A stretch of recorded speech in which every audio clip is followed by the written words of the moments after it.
Next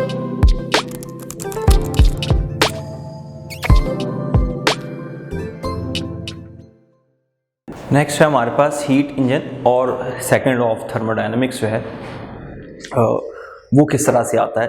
तो heat engine simply क्या है जी, उसमें हम थर्मल एनर्जी को जो है वो मैकेनिकल एनर्जी में कन्वर्ट करते हैं, जिसे हम हीट इंजन कहते हैं।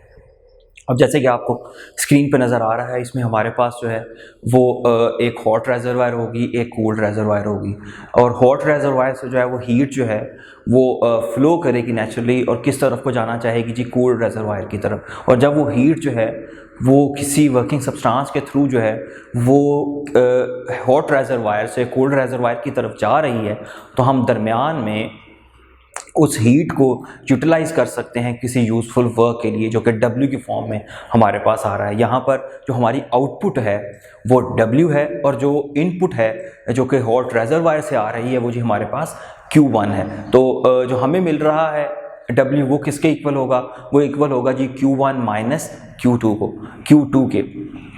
यानी कि लाजमी तौर पर कुछ ना कुछ हीट ऐसी ज़रूर है जो हमारी कोल्ड रेजरवायर की तरफ चली जाती है, यानी कि लॉस हो जाती है, जो हमारे किसी काम नहीं आती। हमें सिर्फ और सिर्फ जो वर्क मिलता है वो डिफरेंस है Q1 और Q2 का। इसी से हम सेकंड लॉ ऑफ थर्मोडायनेमिक्स को भी डिफाइन कर सकते हैं, जो कि हमें ये बताता है कि हीट इन जनरल फ्लो किस तरह से करती है। अगर फर्स्ट लॉ ऑफ थर्मोडायनेमिक्स हमें ये बताता है कि हीट क्या क्या काम कर सकती है, तो सेकंड लॉ ऑफ थर्मोडायनेमिक्स बताता है कि ये वो काम किस तरह से परफॉर्म करती है। तो उसमें हमारे पास जो है वो हीट जो है वो हॉट रेजरवायर से चलती है और जो है वो कोल्ड रेजरवायर की तरफ जाएगी, और हम जो है W काम जो है वो इंजन से ले लेते हैं।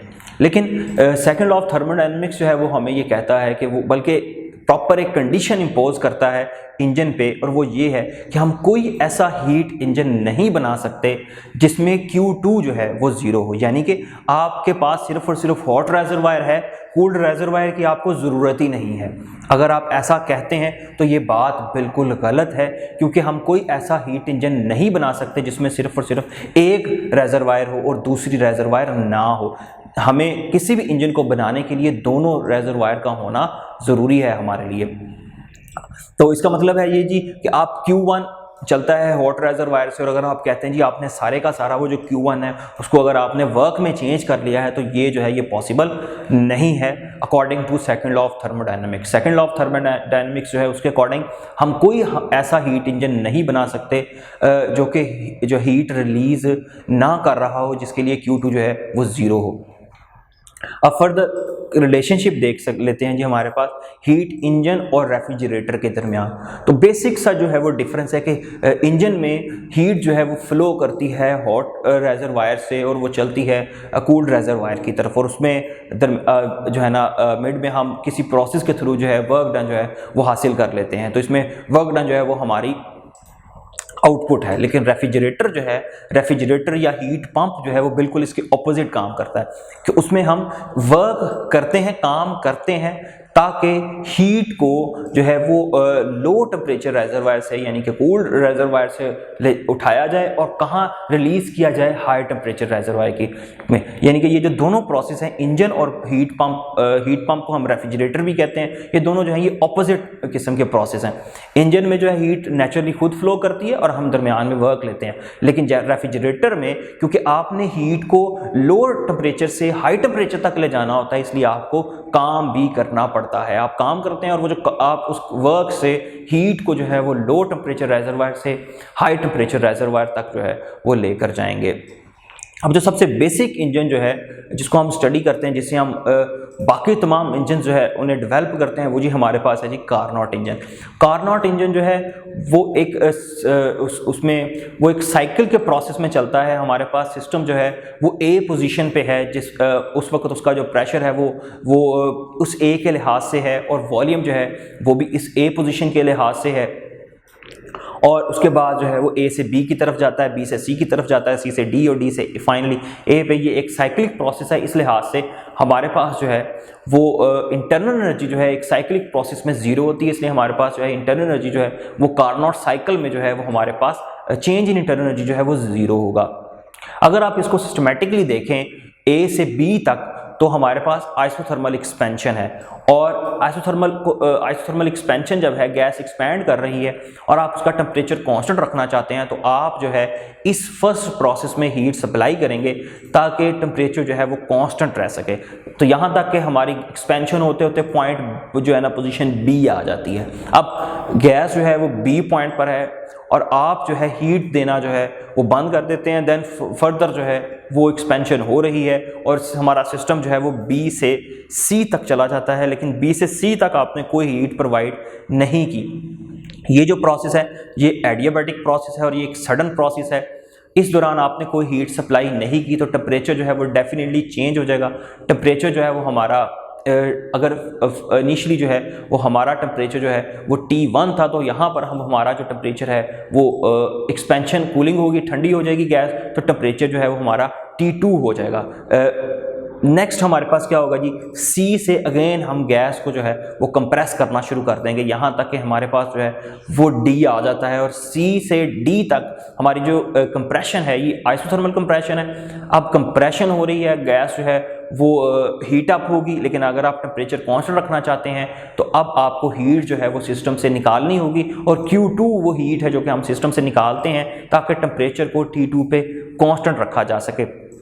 देन पॉइंट डी पर जाकर जो है हम हीट जो है वो निकालना बंद कर देते हैं। तो जी अब जो एक्सपेंशन हो रही है जो कंप्रेशन हो रही है वो हमारे पास एडियाबैटिक कंप्रेशन है। इस दौरान जो है आप कोई हीट दे भी नहीं रहे और ले भी नहीं रहे, जबकि टेम्परेचर जो है वो कंप्रेशन की वजह से जो है वो बढ़ता बढ़ता अगेन T1 हो जाता है जी। जहाँ से चले थे जिस टेम्परेचर से, अगेन हमारे पास फाइनली वही टेम्परेचर जो है वो आ गया।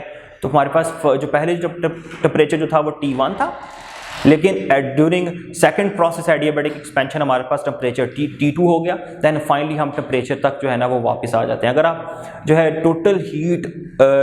टोटल वर्क डन जो सारे प्रोसेस में अगर आप उसे कैलकुलेट करना चाहते हैं तो वो हमारे पास इक्वल होगा Q1 minus Q2 is equal to W, यानी कि जो आपने इनिशियली हीट दी थी और जितनी हीट आपको वापस मिली है उसका जो डिफरेंस है वो हमारे पास यहाँ पे वर्क के इक्वल होगा। और वो जो वर्क डन है वो इन जनरल हम कार्नोट साइकिल का जो ग्राफ है, जो इनर रीजन का जो ग्राफ आ रहा है उसका जो एरिया है उससे हम वो वर्क डन जो है वो कैलकुलेट कर सकते हैं। इसी तरह से अगर आप एफिशिएंसी कैलकुलेट करना चाहते हैं कार्नोट इंजन की तो वो हमारे पास आएगी जी एफिशिएंसी ईटा जो है वो इक्वल होगी W डिवाइड बाय Q1 के। और अगर आप W यूज़ करते हैं जो कि है जी Q1 माइनस Q2, हमारे पास रिलेशन आ जाएगा 1 minus Q2 divide by Q1। और अगर आप इस रिलेशनशिप को इन टर्म्स ऑफ टेम्परेचर लिखना चाहते हैं, क्योंकि हीट जो है वो टेम्परेचर के डायरेक्टली रिलेटेड होगी, तो हम ईटा को डिफाइन कर सकते हैं 1 minus T2 divide by T1 into 100%। तो यहाँ से ये जो रिलेशन है ये हमें ये बता रहा है कि जो हमारी एफिशिएंसी है वो वर्किंग सब्सटेंस पर डिपेंड नहीं करती कि आप गैस कौन सी यूज़ कर रहे हैं, इस पर डिपेंड नहीं करती। लेकिन जो अहम चीज़ जिसके ऊपर हमारी एफिशिएंसी डिपेंड करती है वो टेम्परेचर्स हैं T1 और T2। और इनका जो डिफरेंस है T1 और T2 का, ये जितना ज़्यादा होगा हमारी एफिशिएंसी उतनी ज़्यादा होगी। यानी कि T1 जितना आप मैक्सिमम ले सकते हैं वो ले लें, और T2 जो है जितना मिनिमम ले सकते हैं तो वो ले लें, तो हमारे जो एफिशिएंसी है इंजन की वो ज़्यादा से ज़्यादा होगी। लेकिन अगर हम देखें कि T2 को हम मिनिमम कितना ले सकते हैं तो नेचुरली तौर पर तो 0 केल्विन पॉसिबल नहीं है। लेकिन अगर आप T2 को 0 केल्विन ले लें तो हमारी जो एफिशिएंसी है वो 100% हो जाएगी। लेकिन जो हमारे पास जो है रियल इंजन जो है ये इनमें ऐसा मुमकिन नहीं है। T2 को हम 0 केल्विन, क्योंकि हम 0 केल्विन स्टिल अभी तक अचीव नहीं कर पाए, तो इसलिए हम ये कह सकते हैं हम कोई ऐसा हीट इंजन नहीं बना सकते जिसकी एफिशिएंसी जो है वो स्टिल 100% हो। लाजमी तौर पर लॉसेस जो हैं वो एग्जिस्ट करेंगे। लेकिन कार्नोट इंजन जो है वो अभी तक बनाए जाने वाले सब इंजन में से सबसे ज़्यादा एफिशिएंट इंजन है, लेकिन ये प्रैक्टिकल इंजन नहीं है। ये एक जो है सिर्फ और सिर्फ आइडियल इंजन है जिसके अकॉर्डिंगली हम बाकी तमाम इंजन को डिज़ाइन करते हैं।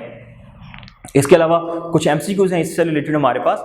विच engine is the most efficient one? आपके पास कुछ इंजन गिवन है, आपने ये बताना है कि जिसमें से सबसे एफिशिएंट इंजन कौन सा है। तो कार्नोट इंजन जो है वो सबसे ज़्यादा एफिशिएंट इंजन है, तो सी ऑप्शन जो है वो हमारी ठीक है। इसके अलावा नेक्स्ट है जी, a heat engine performs 100 joule work and at the same time rejects 400 joule heat energy to the cooled reservoir. What is the efficiency of the engine? आपने एफिशिएंसी कैलकुलेट करनी है, वर्क डन गिवन है आप, और जो है ना Q2 given है, Q1 जो है वो किस तरह से आएगा, Q1 हमारे पास इक्वल होगा वर्क डन प्लस Q2 के, वहाँ से वो और हमारे पास Q1 आ जाएगा 500। और अगर आप Q1 और Q2 को यूज़ करें तो हम एफिशिएंसी कैलकुलेट कर सकते हैं। इस इंजन की एफिशिएंसी हमारे पास होगी 20%। बी ऑप्शन जो है वो इसमें ठीक है।